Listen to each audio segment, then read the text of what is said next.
continues to receive updates from his team about the ongoing investigation.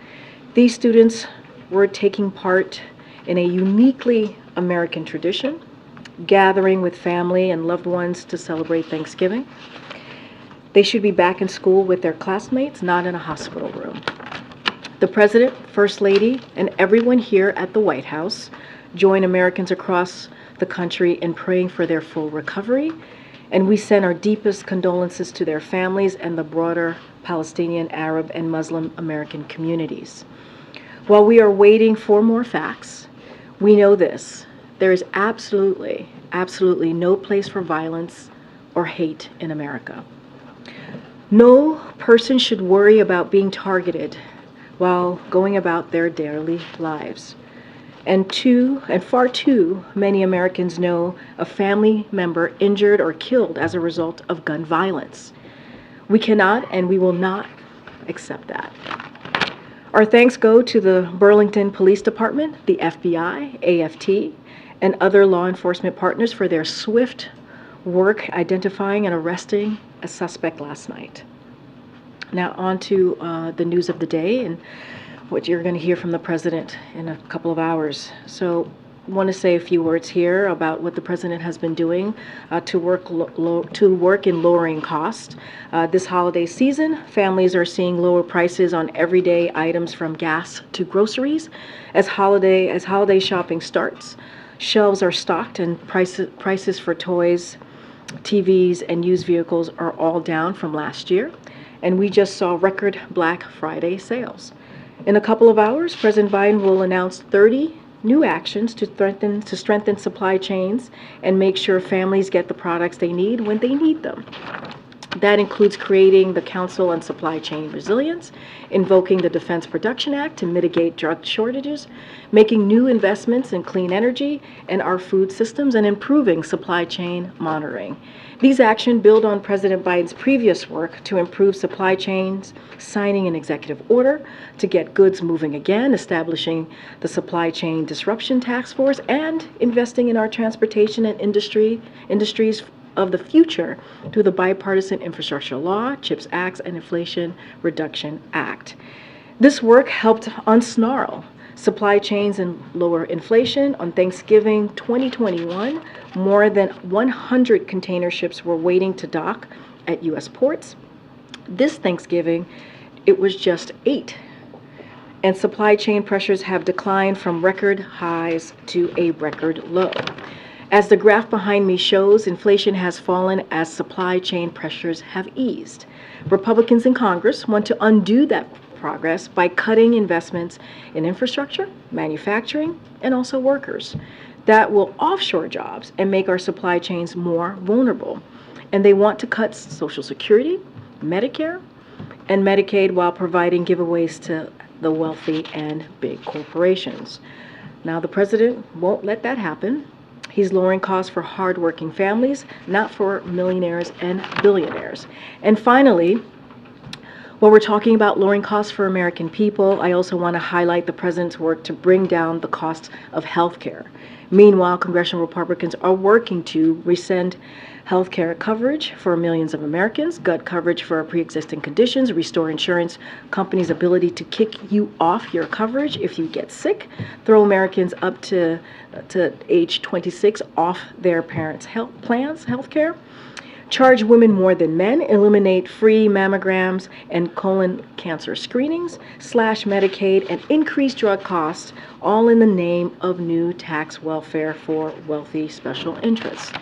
This tax welfare could further hurt people by expanding the deficit and worsening inflation. This is unacceptable.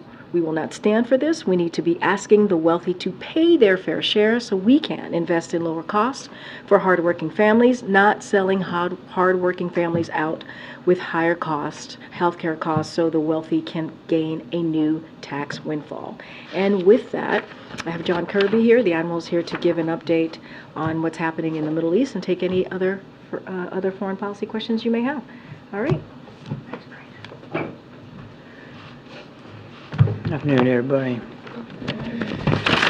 So just right at the top, of course, we welcome the announcement just a little bit ago, I think in the last hour or so, by Qatar, that the humanitarian pause in Gaza, now in its 4th day, will be extended for another 2 days through Thursday morning Israel time. This humanitarian pause has already brought a halt to the fighting, together with a surge of humanitarian assistance. Now, in order to extend the pause, Hamas has committed to releasing another 20 women and children over the next 2 days. We would, of course, hope to see the pause extended further, and that will depend upon Hamas continuing to release hostages. The President has been deeply engaged on this process throughout the Thanksgiving weekend. He spoke with the Emir of Qatar at a very critical moment to help resolve an impasse on the 2nd day of the pause. And then yesterday he spoke with Prime Minister Netanyahu with a focus on working towards an extension of the pause, the extension that, quite frankly, we're seeing today. His team then worked on that overnight and through the morning. He was briefed this morning by the National Security Advisor, Jake Sullivan, on the ongoing talks to extend the pause. He and his entire national security team will obviously stay engaged on this over the coming days as we work to implement this extension of the original agreement, as well as efforts to extend the pause even from there. Just a quick update on the figures. As of the morning of November 26, 200 trucks were dispatched to the Rafah crossing, and 137 trucks of supplies were offloaded by the United Nations reception point in Gaza, making it the biggest humanitarian convoy received since the 7th of October. This brings the total number of trucks of aid and assistance, including fuel, to over 2,000 since the 21st of October. Our team has prioritized getting this much-needed relief into Gaza to alleviate the suffering of Palestinian civilians there. Of course, most of them have nothing to do with Hamas. And to date, we have assisted over 840 Americans and their families who have departed and sought the support of our team on the ground in Egypt. And with that, take some questions. Thank you, Admiral.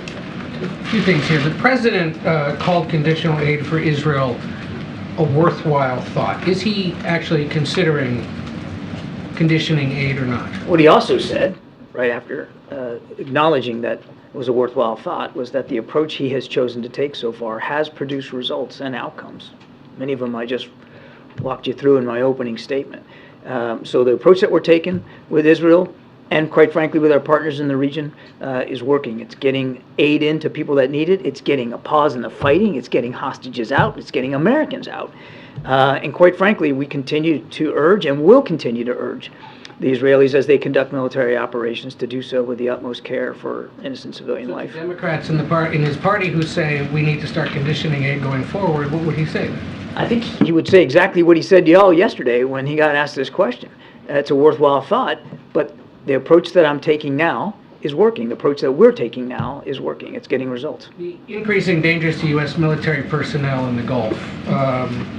I know you outlined in a series of appearances this morning what happened. But are we to continue seeing this sort of, well, let me put it this way, is that strategy of dealing with it as it happens going to continue to be the strategy? You've seen some say there should perhaps be a more robust response to these ongoing attacks, whether it's from Iranian-backed militias in Syria or Iraq, whether it's the Houthis. Is there any thought of changing up how that's done? I don't think we're going to get in the business of telegraphing our punches, Ed. We've responded forcefully against the threats to our forces in Iraq and Syria, and now our forces in the Gulf region, the Gulf of Oman, Gulf of Aden, will continue to do that as appropriate. Is striking in Yemen still an option? Again, I'm not going to telegraph punches. We will take the steps appropriate to protect our troops and our forces in the Middle East region. I would add that the Mason is attached to the USS Eisenhower Carrier Strike Group, which the President dispatched to the region specifically to address the increase in the tensions. Any possibility that Americans will be among the 20 that we release over the next few days? Well, we certainly hope so. I mean, we're going to watch this very, very closely. We're certainly hoping that another batch of hostages gets released today as part of the 4th and final day of the original agreement. We're going to be watching closely to see if any Americans are in that group. As it has come out over the last 3 days, we don't really know until you get into the end game who's going to be actually on that list, and then even then you got to watch closely to seeing if who's on the list is the folks that actually come out. So we're watching and hoping. And you spoke of the President's conversation at a critical moment to break that impasse. Can you talk a little more about what that impasse was and how that was broken in his conversations? I mean, it came down to, you're talking about over the weekend, it was really more about the lists and who was on it, and I don't want to get into more detail than that. It's a similar issue to what we face today. The reason why there's been a little bit of a delay, because there was a difference of a view, if you might, over the list, and the fact that mothers were not originally going to be allowed to come out with their children, and that's been resolved. So it really had to do with the who. And very, very quickly, the newly elected leader of Argentina says he's coming to the U.S., also to D.C. Any meetings scheduled with administration officials, with the president, with anybody else while he's here? Yes, President-elect Milei will be coming to Washington, D.C., largely to meet with the IMF and the World Bank over their fiscal and economic issues.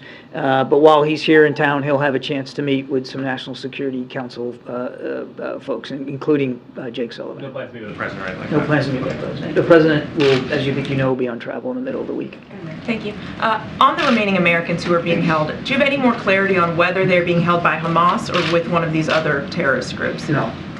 And, all along you've been very clear about concerns that a broader ceasefire would only benefit Hamas. Sullivan was pretty clear yesterday in saying that, Hamas has been able to gain some benefit from this. How concerned are you that the longer this truce lasts, now 6 days, that Hamas will benefit? And how do you weigh that? It's a real risk. You have to expect a group like Hamas, a terrorist group, which clearly doesn't abide by laws of war, will try to take advantage of any pause in the fighting for their own benefit. So we're watching that closely, as well as our Israeli counterparts. You can bet that they're watching that closely. And I don't want to speak for the Israelis, but I mean, this is a calculated risk that Prime Minister Netanyahu and his war cabinet are willing to take in order to get those hostages out. So it's a balance. And as you've also heard the Israelis say, that once the pauses are over, they intend to go right back at military operations. And when you say that Hamas has been able to get some benefit so far, is that restocking, resupplying? What is that benefit? I would just say that, without getting into intelligence issues, that any pause in the fighting could benefit your enemy in terms of time to refit, to rest your fighters, to rearm them, re-equip them. A pause in the fighting can be seen as a benefit. But I want to stress, and this was always part of the calculus, any discussion of pauses was always part of the calculus, that Hamas might try to benefit from it. But so too have the Israeli people benefited by the return of their loved ones and hostages. So too have the American people benefited now with little Abigail back with her family. So again, it's a balance. Again, I won't speak for the Israeli Defense Forces, but when these pauses are over, then they have made it very clear that they're going to continue to target Hamas leadership. John, how many Americans are still being held hostage, and do you have proof of life? We think the number is, it's less than 10, probably in the neighborhood of, about 8 to 9. But we don't necessarily have firm, solid information on each and every one of them. And why haven't the two American women who are with Abigail, what happened with them? Why haven't they been released? Well, we certainly hope that we'll see them in hopefully today, and if not today, certainly over the next couple of days. We want to see them back with their families where they belong as well. The lists are developed by Hamas, and then of course the Israelis develop their list of Palestinian prisoners that they're going to release. And we're not involved in the specific drafting of the lists and the determination on Hamas's side of who's going to come out on any given day. Obviously, we want to see those two American women released as soon as possible. And the truce being extended 2 days, what happens now? Do you want to get like 3 days next, or a permanent truce? What's the thing? It's like I said in my opening statement, Steve. We're grateful that we've got an extra 2 days to work with here. That'll result in the release of 20 more individuals, yes, women and children. And as I said right at the top, we'd certainly like to see even that extension extended further until all the hostages are released. That's really the goal here: get all the hostages home with their families where they belong, and however long that could take. Mm-hmm. Thank you. Just to follow up on the question about Milei visiting Washington, you mentioned that most of his meetings would be with the IMF, but who will be he meeting at the White House, at the NSC, and what are the expectations of the White House for this meeting? And more broadly, what are the expectations of the president for the relationship between the two nations? I already answered that question. He'll have a chance to meet with Jake Sullivan and potentially other folks here at the NSC. We'll have to see how that shakes out. The president won't, unfortunately, be able to meet with him because of domestic travel. But obviously, we want to continue to look for ways to cooperate with Argentina. Argentina is a healthy and vibrant partner in this hemisphere on many, many issues. And so we're looking forward to obviously hearing what the president-elect's ideas are and where he wants to go on policy issues, and making sure that we have a chance to keep that line of channel of communication open. John, I want to go to Africa and the Congo, if you will. Updates after the visit from DNI head, National Security and State. And also, maybe connecting this with the president's meeting with the president of Angola on trade that deals with the Congo and Zambia. Is that playing a part in also trying to stabilize the frictions there, to try to quell all the violence there? I don't really have an update for you on the Congo, April. The president is looking forward to meeting with the president of Angola later this week on Thursday. There's certainly a wide range of issues to discuss in terms of our bilateral relations and the situation on the continent. I won't get too far ahead of that meeting, but he's looking forward to that. And I will take your question back on specifically on the Congo. I just don't have an update for you. Well, and specifically on the Congo, because there are a lot of people out here trying to find out what's going on, especially it's one of the worst humanitarian crises that has been reported in Africa and all over the world. People are looking for more information on that one as well, please. Yeah, no, I understand. Let me take your question. Yeah. Thank you. John, can you give us a little more details on this upcoming visit of President Lorenzo? Is President Biden excited to receive President Lorenzo, and what more can we expect from this meeting between Joe Biden and President Lorenzo? Angola is a strategic partner and a growing global voice on issues of peace and security. The President's grateful to Angola for their principled voice in terms of the conflict in Ukraine and the role that President Lourenço is playing to advance solutions to conflicts there as well. Angola and the United States are expanding our economic cooperation at record speed, including pursuing additional investments through the President's flagship Partnership for Global Infrastructure and Investment to build quality, sustainable infrastructure that helps connect Angola to global markets. So there will be a lot of that on the agenda. And will the President travel to Africa this year, as he promised during the... I don't have any travel to speak to today. Thanks, Albert. Just going back to the extension of the truce, is there any chance that it could be, further extended, or do you think is it inevitable that hostilities are going to resume? Do you think? Well, we certainly want to see it extended. As I said right at the opening, we're going to keep working for an extension to the pause again. Absolutely, that's what we want. We want to see all the hostages out, and this is the best way to get them out. Do you think? Do you think there's any chance that Israel may decide not to? There's any chance that they may halt the offensive, that they're offensive, or? The Israelis have been pretty clear that once the pauses are complete and the hostage exchanges are over, that they intend to continue their military operations against Hamas. John, what has the U.S. learned about how the now returned hostages were treated in captivity? I don't know that we have a lot of specific information about all of them. Remember, Abigails the only American citizen of the ones that have been released. I think they're all, the main priority is to get them the medical care that they need. We have to assume that they have medical needs, all of them in some form or fashion. And then getting a chance to get reunited with their families. And then I think at some point, Israeli officials will start to ask them about information about their captivity, but I would leave it to these individuals and the Israeli government to speak to what that looked like. I think it's a safe assumption. I mean, they were taken against their will and in violent circumstances, that this had to have been a harrowing experience for them.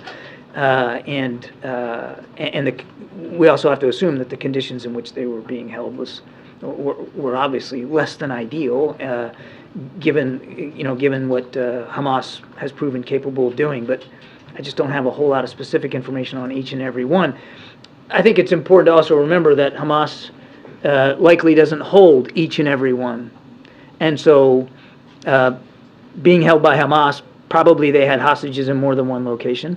And there's other groups that may be holding some of these hostages as well, and the conditions could be starkly different. We just don't know enough right now. And how should we be thinking about the numbers? If the original agreement was for 50 women and children, and now we expect 2 more days, but on certain days they've been releasing more than 10 at a time, so we're up to something like 58.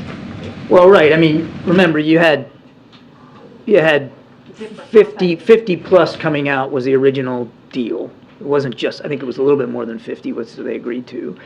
And if you got 4 days to do that, you're going to have to do more than 10 per day to do it. And so we're hoping for a list today that will have somewhere in the neighborhood of about 13 is what we're hoping for today.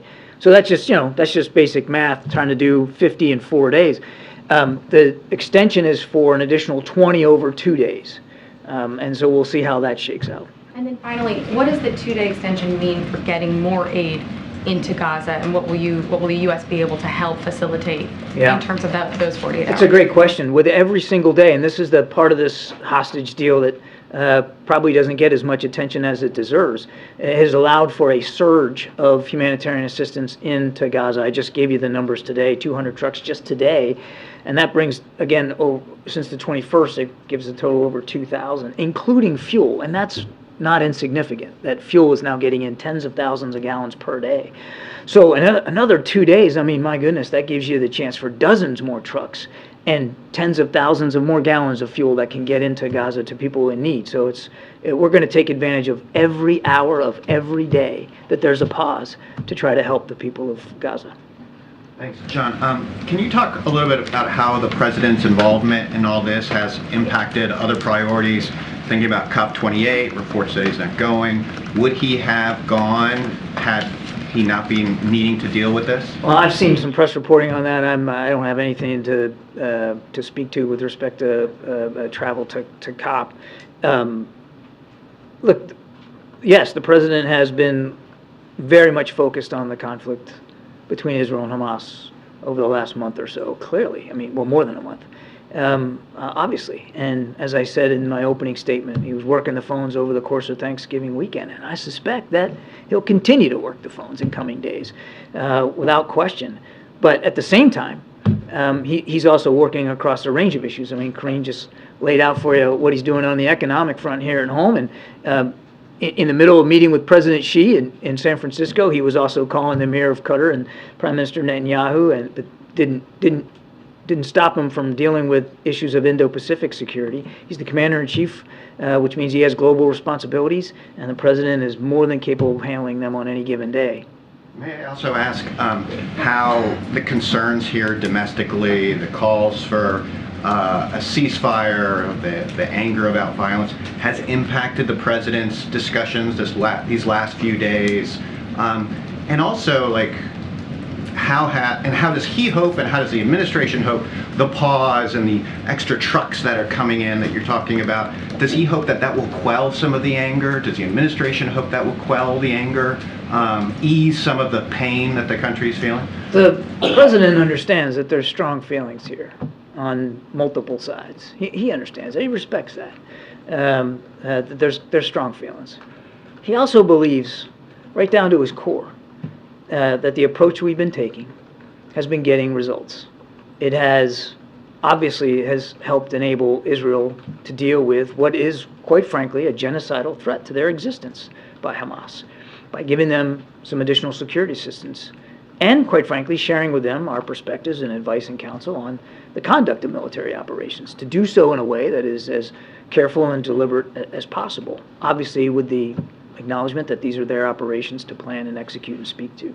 At the same time, he has literally personally led an incredible surge of humanitarian assistance. No other nation but the United States, and no other leader but Joe Biden, has done as much. Now, I say that with full acknowledgement that we couldn't have done this without the assistance of partners, the Emir of Qatar, Prime Minister Netanyahu, and President Sisi of Egypt, and King Abdullah of Jordan. A lot of help on the ground. I don't mean to discount that, but the president has been in a personal leadership role here in terms of getting humanitarian assistance in. And we have been able to get now much more over the last few days than we were even in the last couple of weeks, as well as the removal of individuals out of Gaza and out of harm's way. 850 Americans, as well as hundreds of others from other countries, and of course all these hostages that we're now seeing. All of that is the result of a lot of personal leadership and involvement and engagement by President Biden. No question about that. I mean, even the Prime Minister's office said as recently as today how critical President Biden's leadership has been. So as long as our approach is getting results, I think you can expect that the President's going to continue to follow that approach.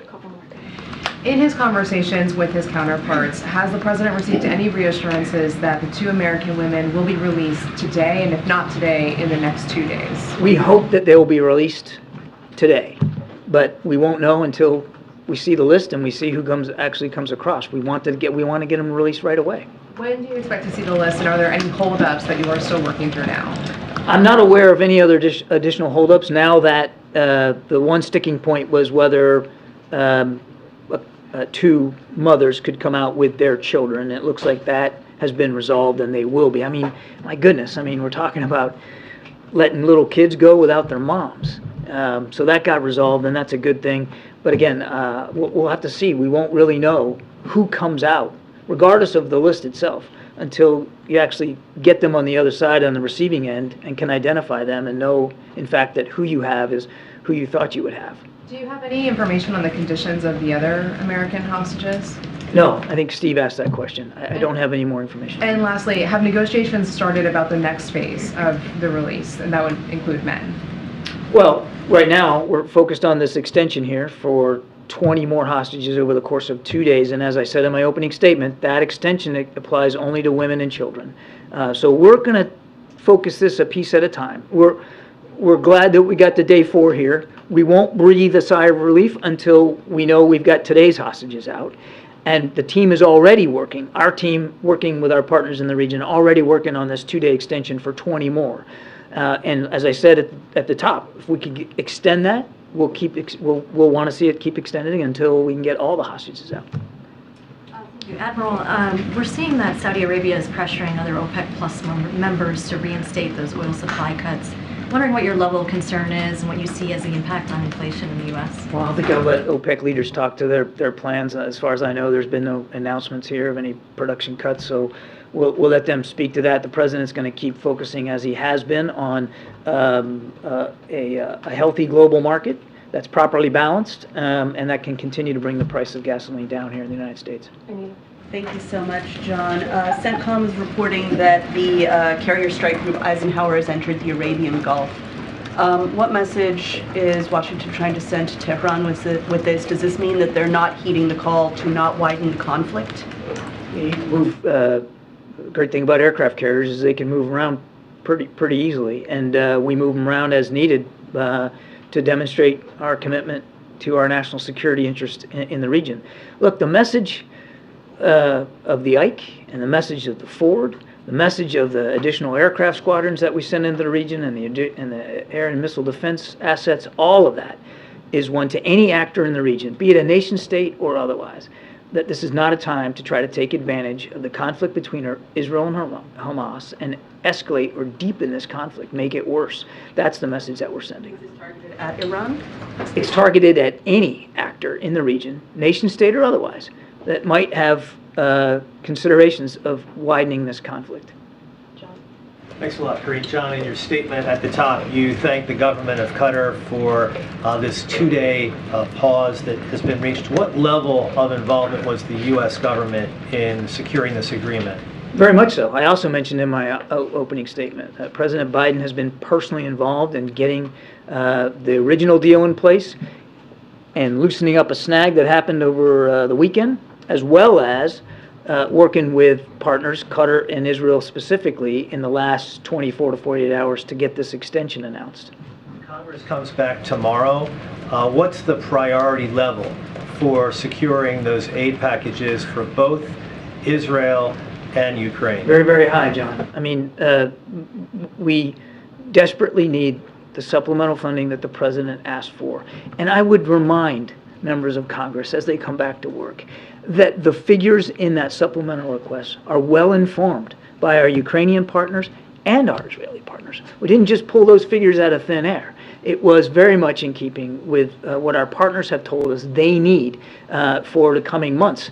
And in both cases, the runway keeps getting shorter and shorter. You've seen that in the case of Ukraine, the drawdown packages that we've been providing are now at smaller increments in terms of how much money is being allocated, because we just don't have the flexibility that we once had in terms of the amount of aid that can be given in each and every package.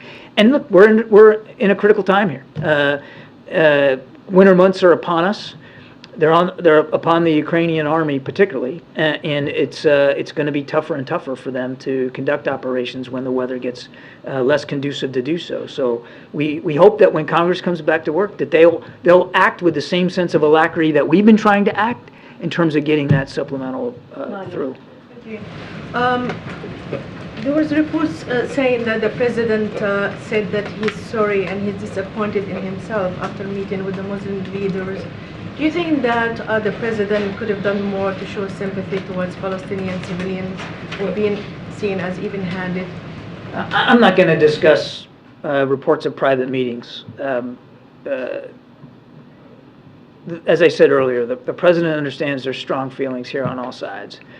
And as he's also said publicly, he doesn't want to see any more innocent civilians killed or wounded as a result of the fighting in Gaza. Not one.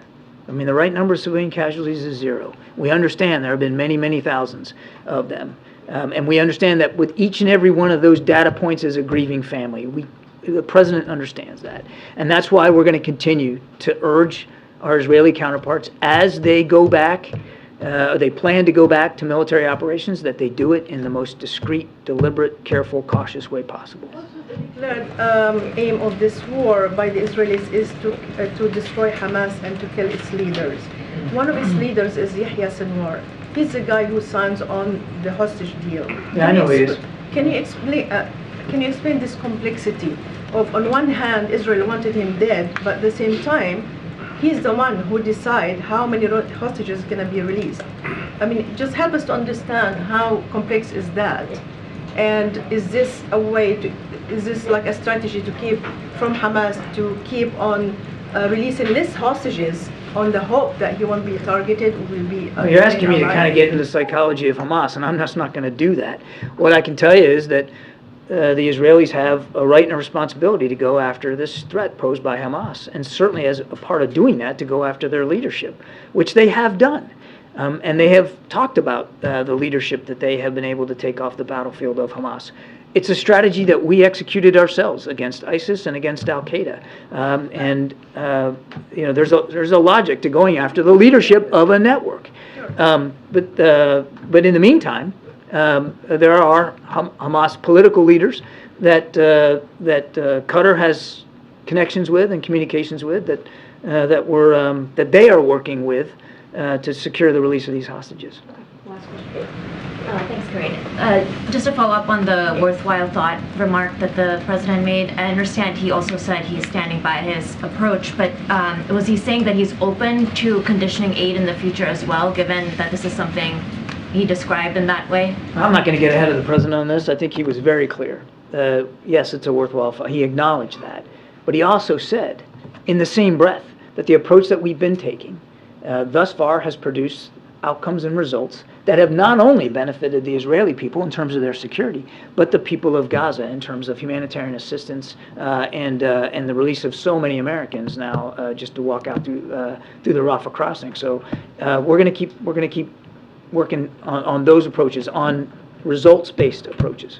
Thank you, Admiral. Thank you. Question. Thank you so much. Thanks, Admiral. Sorry, guys, we're running out of time. Okay. Chris, do you want to? Yeah, just want to see if you have any update on the supplemental funding conversations right now. How are the negotiations going? When do you see resolution? So I certainly don't have an update. That is, conversations obviously are happening on the Hill on the supplemental funding. I think you just heard that it's a priority for us, both the domestic and also the national security. We've made very clear that those are emergency asks that we have, that we put in front of Congress, and so we're going to continue to make that very clear. Just don't have any updates for you at this time. And you started the briefing by talking about the shooting of the 3 men in Vermont. The White House has started, efforts to fight anti-Semitism, Islamophobia, and what more can you say about those efforts, given that we're continuing to see, allegations of hate crimes pop up? No, it's a great question, and what we're seeing, these hate crimes popping up is very concerning, obviously, to us, and this is something that the president, from very early of his administration, has taken on. When you think about groups who are under attack, and the president has said it is unacceptable. It is unacceptable. People should be able to live their lives, as I said at the top, and so we've taken a number of actions, this administration, recently to address the alarming rise of reported anti-Semitism and also Islamophobia, and we've talked about it over the past couple of weeks, but in recent months, DOJ published an updated threat response guide from the FBI aimed at telling people what steps to take if they receive a threat. The Department of Education released new resources aimed at addressing anti-Semitism and Islamophobia on college campuses, and that is also for not just college campuses, but from P through 12 schools as well. We also established the first ever national strategy to counter Islamophobia, and earlier this year, we released the national strategy to counter anti-Semitism. So this remains a top priority for this president, and we will do everything that we can so that Americans who feel safe in their communities and are not under attack. I'm just going to continue to go around. Go ahead. Is the White House open to attaching any border policy changes to a supplemental to get it passed? So I'm not going to negotiate from here. We've made very clear that our supplemental request as it relates to national security, how important it is, and why we think it's important. And we've laid that out, had conversations with members of Congress. Obviously, there was a H.R. 2 that was introduced by the House, and we said we did not agree with that. And Senate Republicans put forth a similar, I think exactly the same proposal. We did not agree with that as it relates to negotiations that are currently happening in Senate with senators, right? Both Republicans and Democrats. We're just not going to negotiate from here. But is it a non-starter with the White House not even entertain a border policy change? I'm just not going to get into negotiating from the podium. On the climate summit, the president attended COP in 2021, in 2022. Why not attend this year? And if he's not attending, will he be participating in some other form, like attending virtually? So don't have anything more to add to what the Admiral said at the podium as it relates to COP28. What I will say is that we're going to have a robust representation, obviously, and we expect to have a productive, it'll be productive. So we'll have Special Envoy John Kerry, National Climate Advisor Ali Zaidi, and Senior Advisor John Podesta, among others. We'll continue to build on the administration's historic actions to tackle the climate crisis. President Biden, as you all know, you've heard us say this over and over again, we believe led and has delivered the most ambitious climate agenda in history, both at home and obviously abroad, and we've been doing this since day one. So he's secured the largest climate investment ever, putting the U.S. on path to cut climate pollution in half by 2030, which is something we believe that we are on track on doing, protecting more than 21 million acres of public lands and waters. And so he's going to continue to rally not just world leaders, but obviously rally here as well, and make sure that we put his climate ambition actions in the forefront. I just don't have any travel updates to announce at this time. Good, Steve. Details of the Carter event tomorrow. Will the president make remarks? Will he see Jimmy Carter?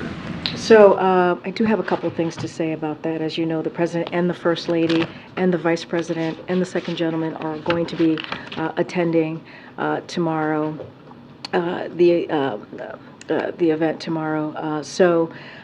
As it relates to what the president's going to be doing, so certainly we're going to refer you to the Carter Center and the Carter family for specific details on the tribute service they have planned for the former First Lady, Rosalind Carter. The president and the First Lady obviously will not be delivering remarks, but as to anybody else speaking, we would refer you to certainly to the Carter Center. and as if the former president's going to be in attendance, again, we refer you to the Carter Center, but the president and the first lady certainly look forward to being there and to offering, offering their condolences and participating in the event by attending. Okay, Karen. Thanks, Karine. The president spoke yesterday with members of Abigail and Don's family. Can you tell us what that conversation was like for him?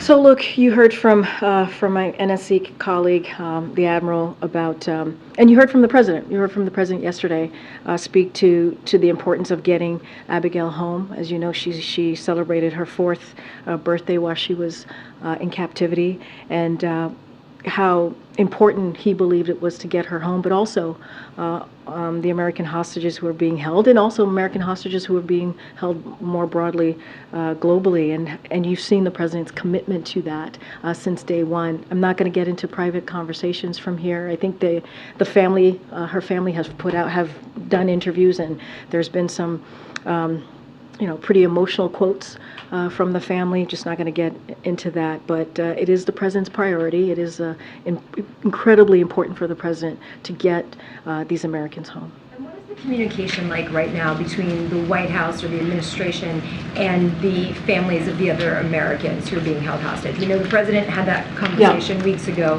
Has he had another follow-up to that conversation? Is it daily between senior officials? What's that like? I don't have a rhythm to call out of the amount of times that my colleagues at NSC or the State Department have had conversations with the families of the hostages. Obviously, we've I think the last time Jake Sullivan was here, he spoke to it. Obviously, you heard the president.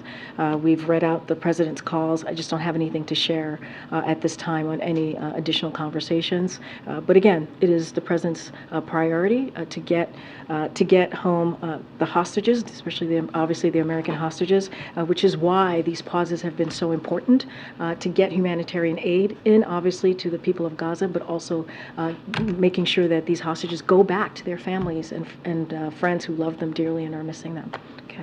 Karine, the supply chain announcements today are rooted in all the issues that came up back in 2020, 2021, when a lot of it was rooted in shipping and holiday shopping and whatnot. I'm curious, does the president or first lady do any online shopping? Have they had any, no, seriously, have they had any personal experience with the frustrations that American consumers across the country felt in recent years? So agree, there's been some frustrations that obviously that the American consumers have felt recently, which is why we took those actions. You just listed them out, and they've been beneficial. I've talked about the containers where we were 2 years ago, where 100 containers were declined, and now we're at 8. Right? I talked about October 2021, as you just mentioned, to October 23, and how supply chain pressures, how much they hurt the economy, which is why the president continues to make these announcements. This is what you're going to hear from the president at 2 o'clock.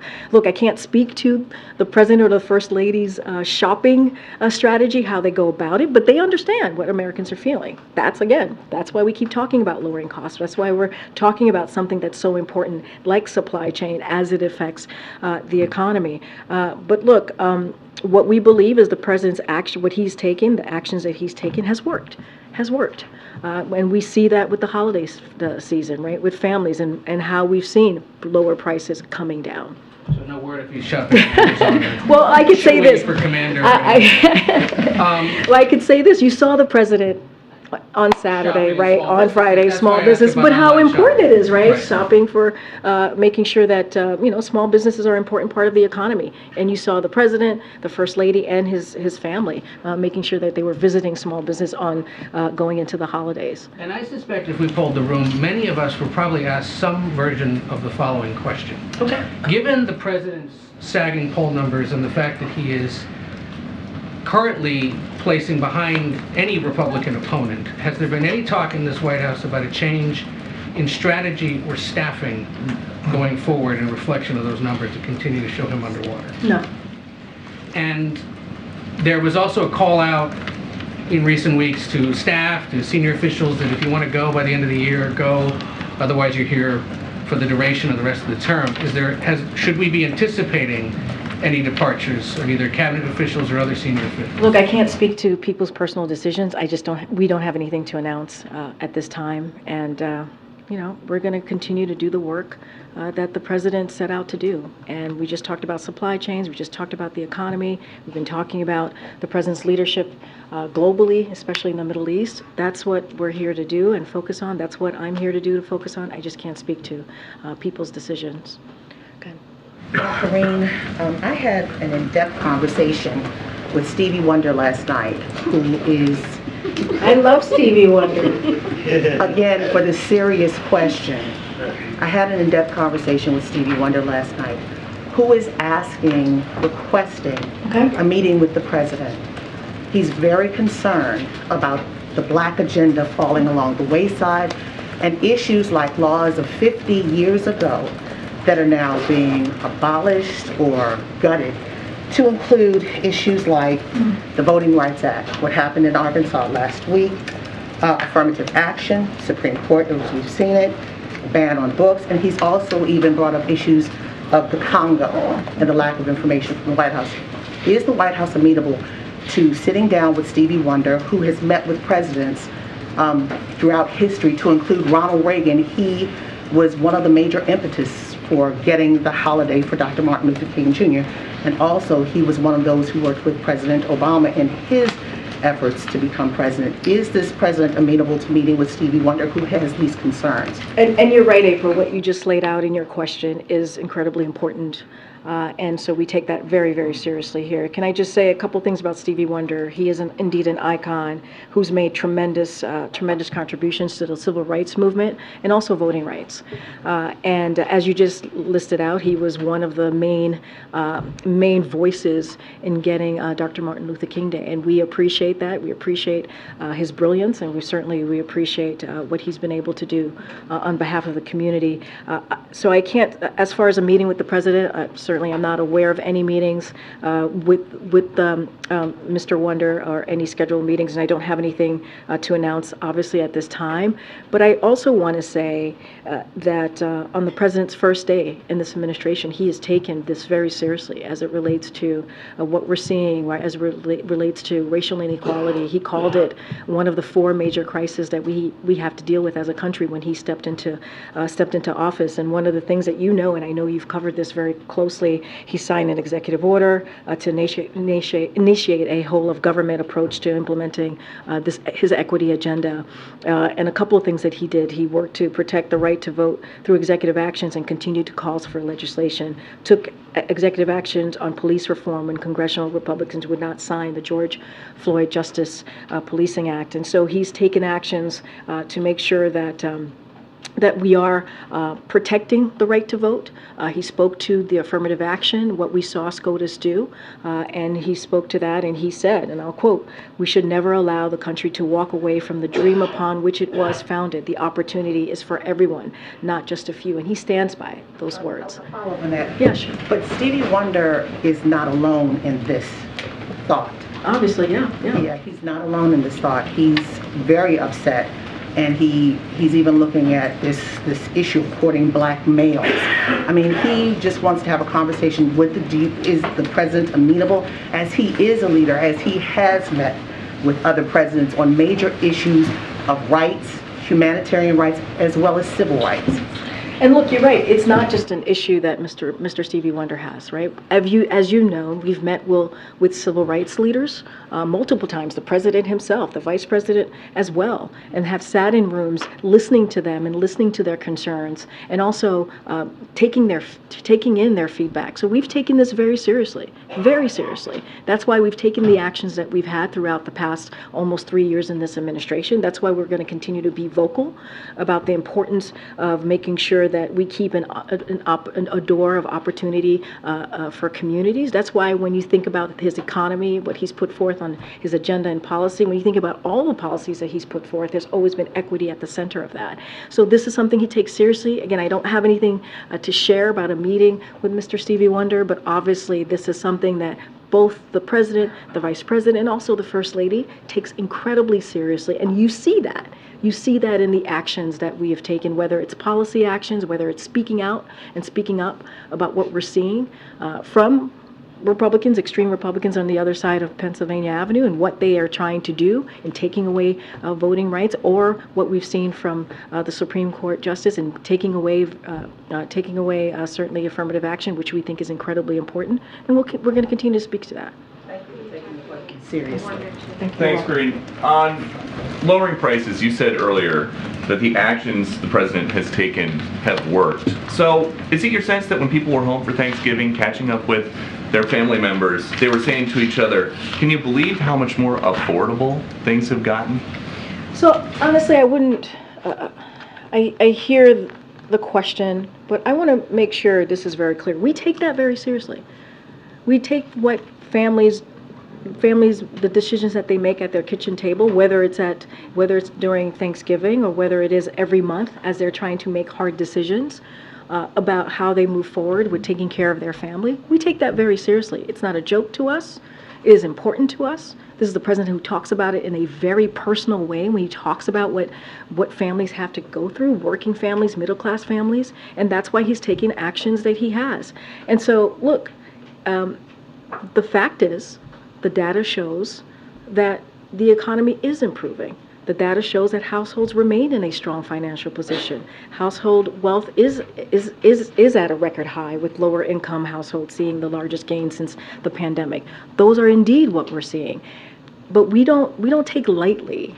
We do not take lightly what Americans and families continue to feel. That's why the president at 2 o'clock is going to talk about what the actions that he's taking to continue to lower costs. But why do you think it is that when you say the economy is improving and President Biden says the economy is improving, that a majority of Americans outside of this building are not buying it? So here's the thing. When we walked into this administration, the economy was on a tailspin. That is the fact. Because of the last administration, because of the Trump administration, because of how they dealt with COVID and the pandemic, because they didn't have a comprehensive plan. The president came in, he passed the American Rescue Plan, which was able to get the economy back on its feet, which was able to open up small businesses were able to open up, schools were able to open up, and we understand what Americans have been feeling over the last 2-3 years. It's going to take some time. We get that. It's going to take some time, but it does not take away how we have seen the economy getting back on its feet. We actually had to fix the problem that we saw that the last administration left us. But almost 3 years in office, inflation is up over 17% since President Biden came here. And you're saying that's still Trump's fault? Inflation is moderating because of the actions that this president has taken. Doesn't that just mean that prices are going up slower? They're still high. It's going down. The prices are going down. If you look at for a perfect example, I mean, I just talked about last week how turkey prices, the cost for turkeys is going down, the cost for eggs is going down because of the actions that were taken. I just talked about supply chain and how that affects the economy, and that's because of the president's action that he's taken. And if you think about gas prices, it's down by $1.70 since its peak because of the actions that this president has taken. So we understand that people are still not feeling it. We get that. But doesn't mean that we're not going to continue to talk about it. Doesn't mean that the president at 2 o'clock is not going to talk about how he's lowering cost, right? And let's not forget what Republicans are doing on the other side of again, Pennsylvania Avenue. They're trying to increase healthcare costs. They want to get rid of Medicare. They want to get rid of Social Security. That is something that we saw them try to do at the State of the Union, right? They do that over and over and over again. They want to make sure the millionaires and billionaires are actually getting the benefits, right? And so that's not our way. Our way is to build the middle class from the bottom up, middle out, and the president believes in that. He talks about it. You're going to hear him talk about it in about an hour, and that's going to be our focus. I think I get to take one more. Go ahead, Brian. Thanks a lot, Karine. Has the president personally been involved today in these negotiations over the release of the hostages, this sticking point over having mothers released with their children? Has the president been personally involved today? So, as you heard from the Admiral, the president certainly has been kept aware. He's put in a very much a personal focus on this, on these, on the pause that we're seeing, the pause that obviously the first kind of deal of the pause is ending today. Now they're going to see another 2 days, as you heard from my colleague, and this is very personal for this president. He's been very much engaged. You've seen us read out conversations that he's had, right, with leaders in the region, whether it's Egypt, Jordan, and others, obviously including the Prime Minister of Israel. And so the president has been incredibly involved in this. He was certainly briefed by his National Security Advisor, Jake Sullivan, this morning, as the Admiral stated. And so, look, we've always been very clear. When it comes to American hostages being held, wrongfully detained, we take that very seriously. We want to make sure folks are going home to their families. That is important to this president. Families who are suffering, families who are wondering when their loved ones are coming home. And let's not forget getting that all-important humanitarian aid into Gaza for the people of Gaza who need that. So that is going to be continue to be the focus of this president. All right, thanks everybody. Hopefully I'll see you on the road. Thanks, Karine. Bye.